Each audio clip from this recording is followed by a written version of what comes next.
आज हम लोग क्लास 12 बायोलॉजी के पहला चैप्टर पढ़ रहे हैं, जीवों में जनन। तो हम लोग जनन देख चुके थे।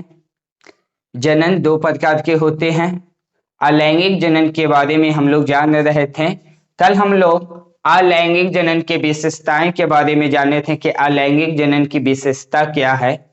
तो आज हम लोग जानेंगे कि अलैंगिक जनन कितने भागों में विभाजित हुआ है। तो देखिए, पहला है बाबू आपका अलैंगिक जनन विभाजित हुआ है विखंडन। अलैंगिक जनन पहला विभाजन किसमें हुआ? विखंडन विधि के द्वारा अलैंगिक जनन। दूसरा है मुकुलन या कायिका प्रबंधन के द्वारा अलैंगिक जनन। तीसरा हमारा है प्लाज्मोटमी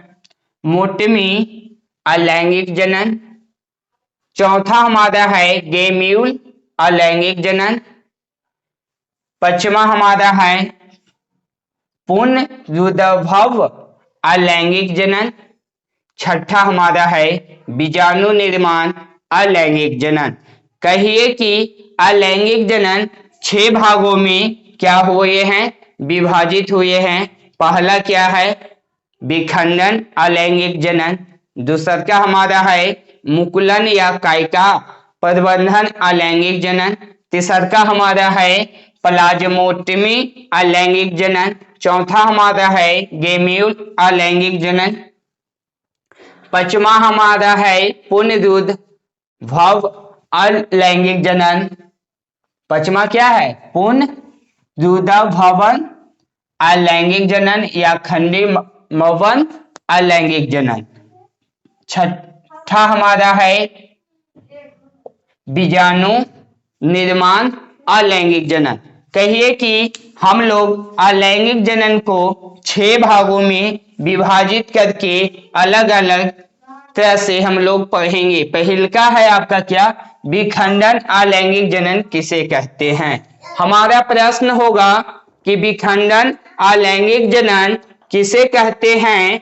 तो देखिए, इसका परिभाषा लिखा गया है विखंडन अलैंगिक जनन की कि अलैंगिक जनन की वह विधि, देखिए लिखा गया है अलैंगिक जनन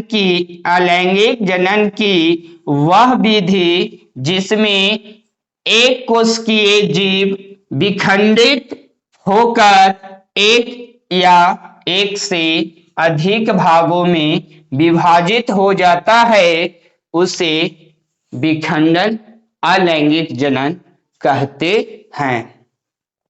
क्या बोला? विखंडन अलैंगिक जनन की क्या परिभाषा हुआ कि अलैंगिक जनन की वह विधि जिसमें एक कोशिकीय जीव एक या एक से अधिक भागों में का होकर विभाजित हो जाता है, उसी को हम लोग क्या कहते हैं? विखंडन अलैंगिक जनन कहते हैं। देखिए, विखंडन अलैंगिक जनन 2 प्रकार के होते हैं। विखंडन अलैंगिक जनन कितने प्रकार के होते हैं? तो 2 प्रकार के होते हैं। पहला आपका है द्विविखंडन अलैंगिक जनन और दूसरा हमारा है बहुविखंडन अलैंगिक जनन। तो द्विविखंडन अलैंगिक जनन की परिभाषा क्या होगा कि अलैंगिक जनन की वह विधि जिसमें एक कोशिकीय जीव या एक जीव विखंडित होकर 2 भागों में विभाजित हो जाता है, उसी को हम लोग क्या कहेंगे? द्विखंडन अलैंगिक जनन। बोला कि द्विखंडन अलैंगिक जनन किसे कहते हैं?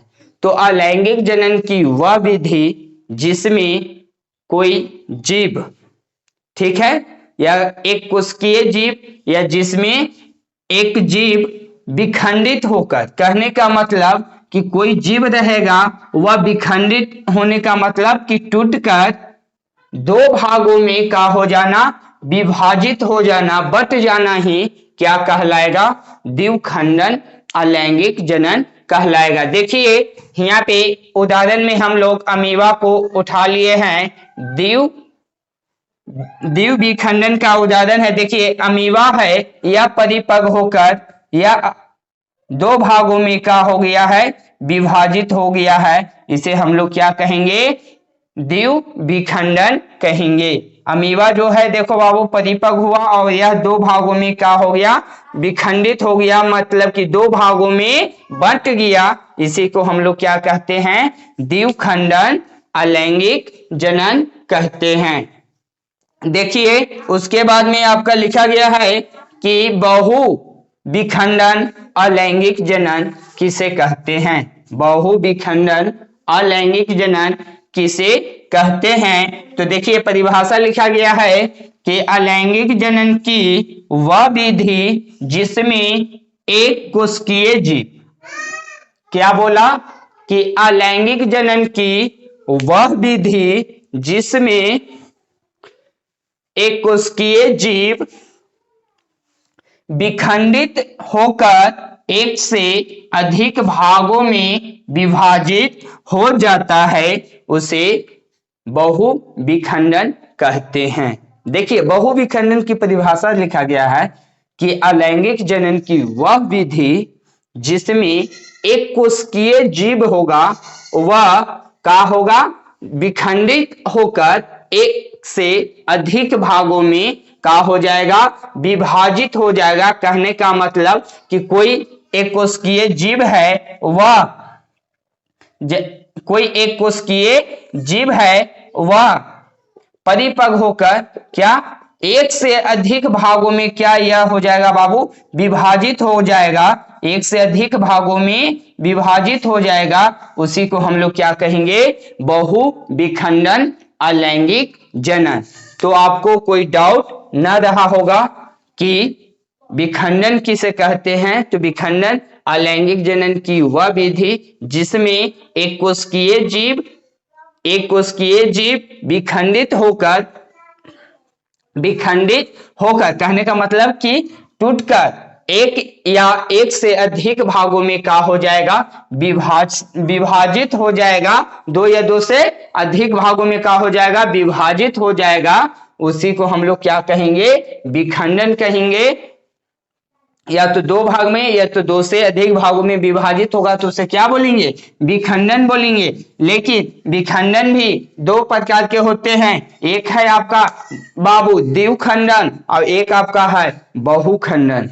द्विखंडन कहने का मतलब कि वैसे जीव, अलैंगिक जनन की वह विधि जिसमें कोई एक कोशिकीय जीव विखंडित होकर, कहने का मतलब कि कोई एक कोशिकीय जीव रहेगा, वह विखंडित होने का मतलब कि टूटकर दो भागों में ही बंटना, वह क्या कहलाएगा, द्विखंडन, द्विविखंडन अलैंगिक जनन। और जब वह दो से अधिक भागों में विभाजित हो जाता है तो उसे ही को ही हम लोग क्या कहेंगे, बहु विखंडन अलैंगिक जनन कहेंगे। तो चलिए आप समझ गए होंगे, तो इसका आप स्क्रीनशॉट ले लीजिए।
जनन के द्वारा अलैंगिक जनन। आज हम लोग क्या जानेंगे? बीजाणु जनन के द्वारा अलैंगिक जनन की क्रिया कैसे होती है। तो देखिए लिखा गया है कि अलैंगिक जनन की वह विधि जिसमें एक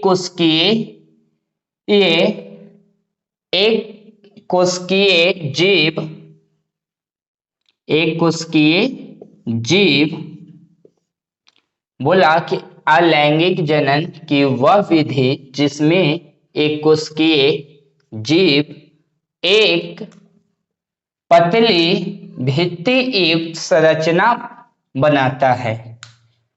देखिए बीजाणु जनन में बोला कि अलैंगिक जनन की वह विधि जिसमें एक कोशिकीय जीव क्या बनाएगा? एक पतली भित्ति युक्त संरचना बनाता है या संरचना का निर्माण करता है।